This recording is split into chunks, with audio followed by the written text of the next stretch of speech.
김동섭의 인사이트 시간입니다. 곧장 만나뵐게요. 어서 오세요.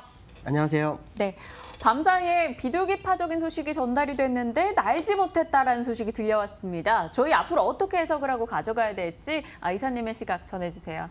사실은 이제 미국 FOMC 회의가 정말 중요할 것 같다라고 아마 말씀을 드렸는데요. 결과가 그렇게 지수에서는 나타나지 않네요. 아마도 시장에서는 FOMC가 결국은 동결을 할 거고 또 대차제 대표를 축소를 곧 시행할 거다라고 생각을 한 것 같습니다. 근데 이제 그렇게 되더라도 어쨌든 심리적으로 발표가 되면 시장이 좀 움직이는 법이죠. 근데 이 정도의 비둘기 표현을 했는데 시장이 안 움직였다. 이 얘기는 한편으로 이런 생각을 하는 겁니다. 경기 둔화가 정말 되나 보다라는 생각입니다. 왜냐하면 지난번에 제가 지표를 보고 시장이 움직인다 이런 얘기를 했었죠. 그때 실업률이 계속 올라가는, 그러니까 실업률이 아니라 고용이 문제가 발생해서 시장에 문제가 일으키는 거. 또 GDP가 작년 2월보다도 거의 1.8% 정도 더 내려가는 모습. 이런 모습이 나오니까 시장에 불확실성이 생기는 거죠. 결국 연준이 경기 둔화를 인정한 꼴이 돼버린 상황이 됐다라고 해석을 할 수 있고요. 거기다가 중국과 무역 협상이 마무리가 되지 않고 있는 상황. 이게 향후 시장을 더 압박할 수 있지 않을까라는 불안감이 미국장을 상승으로 못 가고 오히려 하락 쪽으로 이끌었지 않았을까라는 생각을 해봐야 될 것 같습니다. 그렇다면 지금 시장의 모습에서 우리가 생각해야 될 것은 기술적으로 21선 돌파, 이 부분이 굉장히 중요했는데 돌파하고 이틀 만에 다 내려왔죠. 제가 지난주에 그런 얘기를 했을 거예요. 여기서 보시면은 21선을 돌파를 했지만 윗꼬리를 메워줬다. 그리고 돌파를 했었는데 그냥 다 밀려버렸죠. 그러고 난 다음에 어제 다시 밀렸어요. 그럼 시장을 끌어올릴 수 있는 재료가 부재한 것을 인정을 한 거죠. 인정한 시장의 모습입니다. 그렇다면 만약에 어저께 오늘 새벽에 결과가 났던 이 비둘기파에 대한 시장에서 새로운 해석이 나오는지가 되게 중요합니다. 그러니까 제가 왜 이 말씀 드리냐면 가끔 실망처럼 내려놓고 새로운 해석으로 올리거나 아니면 그 해석이 더 강해져서 쭉 빼거나 둘 중에 하나 나오죠. 그러니까 만약에 새로운 해석이 시장에서 좋은 쪽이라면은 오늘 밤에 양봉이 크게 나오겠죠. 그래서 이걸 두 개를 메워주는 게 나올 거고요. 만약에 오늘 그것이 그대로 연장해서 경기 둔화에 대한 우려가 나오기 시작하면은 그냥 흘러내리는 그런 상황일 것이다. 중요한 것은 뭐냐면 일목균형표에서의 후행스팬이 이 자리에서는 사실 들어 올릴 수가 있었어요. 그래서 제가 여기서 이틀 정도 봐라, 양봉 나오는 줄 봐라 이렇게 얘기했었죠. 근데 다시 캔들과 이격이 줄어들었어요. 이렇게 되면 일반적으로는 캔들 하나 들어올 확률이 열에 8번 정도 들어왔습니다.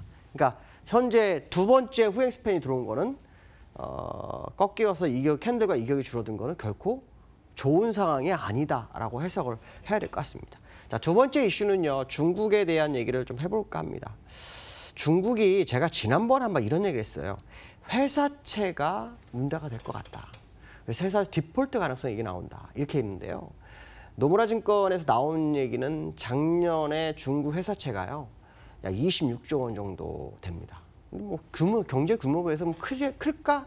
이렇게 생각할 수 있는데 이게 문제가 뭐냐면 중국과 미국의 무역 협상이 진전을 가져오면서도 시간을 끌으면서 기업들이 돈을 이렇게 만질 수 있는 상황이 없는 거죠. 융통할 수 있는 상황이 없는 상황이 돼버리니까 이게 또 수출이 돼서 돈이 들어와야 되는데 그런 것도 안 되는 상황이죠. 그만큼 중국 경기가 굉장히 나빠지고 있기 때문에 시진핑과 트럼프가 정상회담을 통해서 결과를 도출하고자 하는 그 시점이 빨라지지 않는다면 회사채 시장이 시장에 영향을 미칠 거다라는 생각을 해봐야 될 것 같습니다. 자, 회사채 시장에서 문제가 되면 자금 조달에서 어려움을 겪기 때문에 결국 중국 시장이 또 다른 경기 부양을 할 수밖에 없겠죠. 근데 실제로 중국에서는 돈을 자꾸 빌려주려고 하는데 재융자가 어렵다는 그런 상황입니다. 자, 그만큼 중국 경기 어려운 상황이죠. 제가 근데 이 얘기를 왜 할까요? 지금 주가가 중국이 3,000포인트가 넘었어요. 3,090포인트 정도 되는데 이걸 믿기가 좀 어려운 상태죠. 그러니까 뭐냐면 양적 완화 비슷하게 경기 부양을 하고 또 금리 인하하고 뭐 이런 식으로 방향을 가져가면서 끌어올린 거고 MSCI가 편입한다? 그럼 중국의 장제 성장성이 좋아진다? 뭐 이런 생각을 하면서 들어오는 건가?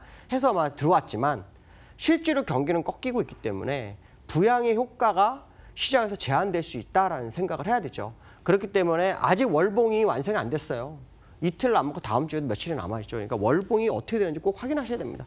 무조건 장대 양봉으로 끝내는 게 최고 좋습니다.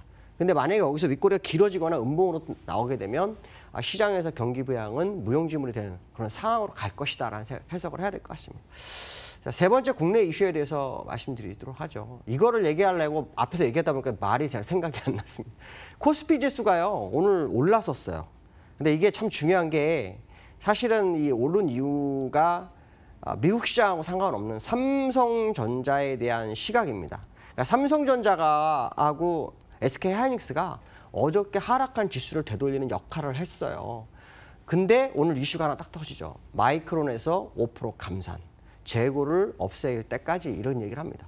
그러니까 삼성전자가 올라서는데 그 올라선 거에 따라서 주가가 같이 갑니다. 그래서 지금 모습을 보면 이제 제가 코스피를 띄워놨는데요. 왜 코스피를 띄워놨냐면 지금의 자리는 사실 지난번에 제가 추세선 하나 그어놓은 게 있어요. 여기서부터. 그 자리에 딱 걸려있는 상태고요. 문제는 뭐냐면 이걸 끌어올릴 때 삼성전자 움직였을 때 마이크론 5% 감산이 정말 얼마나 영향을 미칠 수 있을까? 이게 관전 포인트입니다. 만약 한 20% 정도 감산한다고 했으면 확실히 밀어줄 수 있는데요. 5%는 믿을 수가 없죠. 그것도 기간이 길어요.